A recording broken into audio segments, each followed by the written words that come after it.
confronting the cyber Cold War with Russia. The Chancellor insists we'll strike back. He promises billions to protect UK citizens and businesses from hackers. Also tonight, Iraqi forces reached the outskirts of Mosul. The fight goes on after the battle for an Orgreave inquiry is lost.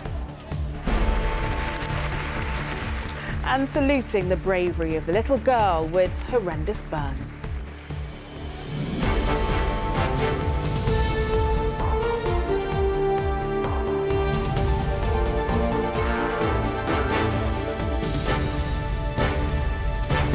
This is the ITV Evening News with Mark Austin and Charlene White. Good evening. The growing threat of cyber attack on Britain by hostile states is causing growing alarm within government. The Chancellor said today more money must be spent to prepare for a cyber war and to strike back in retaliation. £2 billion is being pledged to protect UK citizens and businesses as our growing dependence on smart devices makes us more vulnerable to hackers than ever before. In a rare interview, the boss of MI5 singled out Russia as our main cyber threat. But tonight, it hit back, dismissing the allegation. Diplomatic spat has echoes of the troubled past between East and West, as our security editor Rohit Khatri reports. It sounds like a new Cold War, but the battleground is online. A cyber war fought not only by teenagers in their bedrooms, but by nation states. MI5's Director General Andrew Parker said Russia increasingly seems to define itself by opposition to the West and seems to act accordingly. What's different these days is that there are more and more methods available. There is high volume activity out of sight with the cyber threat. But this afternoon, in response, the Russian embassy in London tweeted, "Saddened to see a professional trapped to his own propaganda-created world." British security services say the threat is real. All the different nation states, big and small, advanced and not so advanced, who are either creating or purchasing cyber capability that they can use against many different countries. In the UK, we want to make the chance of that much, much reduced. The political parties have put everything into this election campaign. In the run-up to election night, unnamed British broadcasters and government departments were targeted by Russian hackers. The Kremlin is suspected of involvement. The backdrop to Philip Hammond's pledge today of £1.9 billion for Britain's cyber defences. We will continue to invest in our offensive cyber capabilities because the ability to detect, trace and retaliate in kind is likely to be the best deterrent. So we will not only defend ourselves in cyberspace, we will strike back in kind when we are attacked. Fighting talk, but of course there's only so much fighting the government can do. There's no such thing as 100% security, and the government can only do so much. So as individuals and as organisations, we need to take security as seriously as the government does. A growing threat, but not a new one. What appears to be changing is the willingness of Britain to be aggressive in its response to Russian cyber attacks. So Rohit, cyber security seems to have suddenly become this major concern for the government. Well, perhaps not sudden, but what's clear is that with the former Home Secretary as Prime Minister, there is new enthusiasm. Let's make no mistake, these threats are real, and the possibility of a cyber attack could cascade through the economy and through society as well. But let's consider something else here. The spies who are making these warnings are also fighting a PR battle. They need to justify their increasing budgets, and they also need to justify the arguments for increasing powers which are going through Parliament right now, and it's perhaps in their interest now for us to increasingly know about these threats. All right, Rohit, thank you very much indeed. Iraqi special forces say they've reached the outskirts of Mosul as they continue to advance on the so-called Islamic State. But they're facing stiff resistance from IS, which is using snipers, landmines and giant boulders to repel them. Pro-Iraqi forces are now the closest to Mosul they've been since launching an operation to take the city back 2 weweeks ago. They've pushed through the Eastern Front and tonight control the village of Gagjali, including the state television building there. From there, here's our Middle East correspondent, Geraint Vincent. On the eastern outskirts of Mosul, the positions still held by the so-called Islamic State are being destroyed. Airstrikes and artillery forge a path towards the city, and the Iraqi army's crack units move forward in columns of armoured vehicles. They made it to a TV station on the city limits, and the Iraqi general in charge of the advance was here to proclaim progress. The capture of the TV station is very significant, he said. It shows the operation to liberate Mosul has really begun. The fighting has been fierce, though. At a staging post we stopped at on the way towards the front line, we could see armoured vehicles racing back along the route of the advance to deliver the injured to waiting ambulances. In a strengthening dust storm, the Iraqi army was dealing with pockets of resistance in its new forward positions. There have been sporadic exchanges of fire between the Iraqi security forces and ISIS fighters throughout the day here today. They're thought to be holed up in the village you see behind me in various positions. So while the advance into the east of Mosul might be making progress, the ground that it leaves behind is yet to be cleared of all the extremists. To the south of Mosul, people who live in the city have been walking towards the government's advance. In the courtyard of a mosque, the refugees are processed.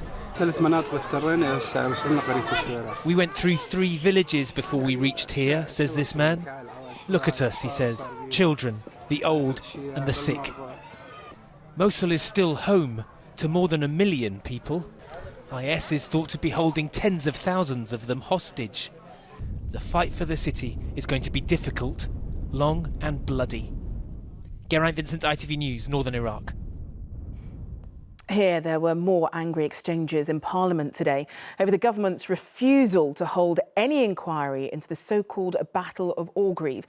Labour said it was staggering that demands for an investigation into police clashes with miners had just been brushed away. There was fury too from Orgreave campaigners in South Yorkshire who've waited for more than 30 years for the truth to be told, as Damon Green reports. The Battle of Orgreave may have been fought long ago, but today these campaigners were predicting their fight is far from over. We will get justice for what happened 32 years ago, and we'll continue the fight. Thank you very much. No inquiry, but defiance here in Barnsley and anger in Parliament. Isn't it simply staggering that the Home Secretary has brushed away an inquiry as not necessary? And isn't it even more revealing that she wasn't prepared to come to this House today to justify her decision? Mr Burnham got a response, but not the one that he wanted. Answer the question, he said. Police and Crime Commissioner. So I would say to him that in looking at the decision that has been made, as the Home Secretary rightly pointed out yesterday, I fully appreciate that we have a disagreement on this. That doesn't mean the Home Secretary's decision is wrong. The clashes between police and pickets at the Orgreave coking plant marked the turning point in the miners' strike. Dozens were injured and 95 miners arrested on charges which later collapsed in court. Lawyers for the Orgreave Justice campaign say that alone should have been enough to launch an inquiry. The Home Secretary has a funny sense of what a miscarriage of justice is if she thinks it's necessary for people to be sent to prison first.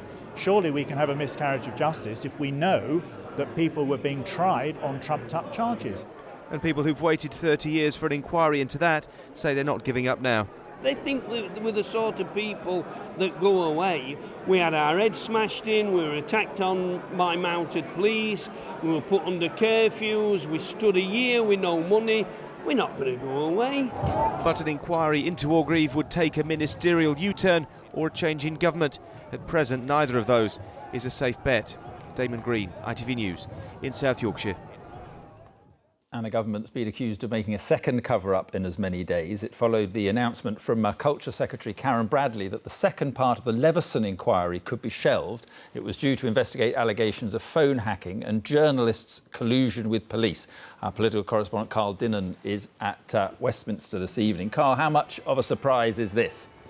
Well, it's certainly not the biggest political shock of the year. It's not even as surprising as that decision we've just been hearing about not to hold an inquiry into Orgreave. The government had been waiting for the conclusion of police and criminal investigations into phone hacking alleged and also payments to public officials. Those investigations have finished, but with a notable lack of successful prosecutions of journalists. The government isn't saying yet that it's shelving the second part of Leveson, just that they're putting it out to consultation. But if you listen to the Culture Secretary Karen Bradley, you can judge for yourself just how enthusiastic she sounds about the whole thing. Given the extent of these criminal investigations, the implementation of the recommendations from Part 1 of the Leveson inquiry, and the cost to the taxpayer of the investigations in Part 1, which is £43.7 million and £5.4 million respectively, the government is considering whether undertaking Part 2 is still in the public interest. Now, campaigners smell a rat hacked off, who campaign on behalf of those who think they have been hacked, say it's an outrageous betrayal, and Andy Burnham from the Labour Party said that this sounds like the second cover-up in 2 days. So the row over press regulation and standards go on. It's worth noting that the implications of Part 1 of Leveson are still being argued over, and it doesn't sound like the government has a great deal of stomach for Part 2. All right, Carl, thank you very much indeed. Right, still to come on the ITV Evening News, the row over whether footballers can wear their poppies with pride on Armistice Day. And she suffered 86% burns, but Tilly Sawford fought back, could be the pride of Britain. All those stories and more after the break.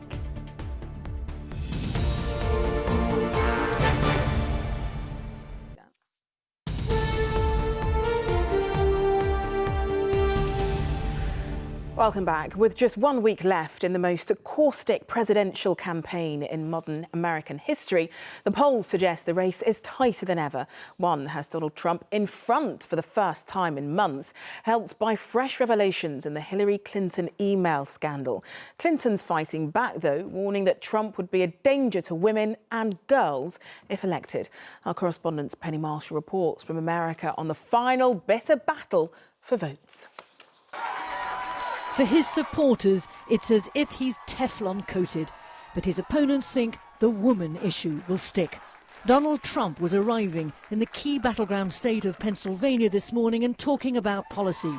For once, he barely mentioned Hillary Clinton, portraying himself as the candidate of change. If we stop believing in our failed politicians and start believing in ourselves, then anything is possible. If Donald Trump has enjoyed something of a break from scrutiny over the past few days, with everyone talking about Secretary Clinton, today it looks like the holiday's over. Grab him by the... With 7 days to go, Hillary Clinton is now spending millions on anti-Trump advertising. This Democrat advert hit the airwaves hard this morning. So you treat women with respect? I can't say that either. All right. Mrs. Clinton has been struggling to drive the agenda over the last few days. She clearly believes his treatment of women is his weak spot. This is a man who relishes making women feel terrible about themselves in every possible way. A former Miss Universe who has history with Trump will be appearing with Mrs. Clinton in Florida tonight. And she had a little problem during the middle where she gained a little weight. I don't think so. Yeah, she's probably right. I don't think so. Okay. But Trump's supporters are quick to point out that today's advert is nothing new. I think so many of those things are maybe taken out of content of when he said them. And everything her husband did, she has a lot of nerve to attack Donald Trump. Mrs. Clinton will be in Florida later tonight, a state which holds the key to the White House. Some polls are showing this race is tighter than she could have ever imagined. After a dismal few days, she's back and she's on the attack. Penny Marshall, ITV News, Pennsylvania. As Penny says, Florida is crucial, and as our Washington correspondent Robert Moore, he joins us now. Robert, how much concern is there about the state of the race within the Clinton team?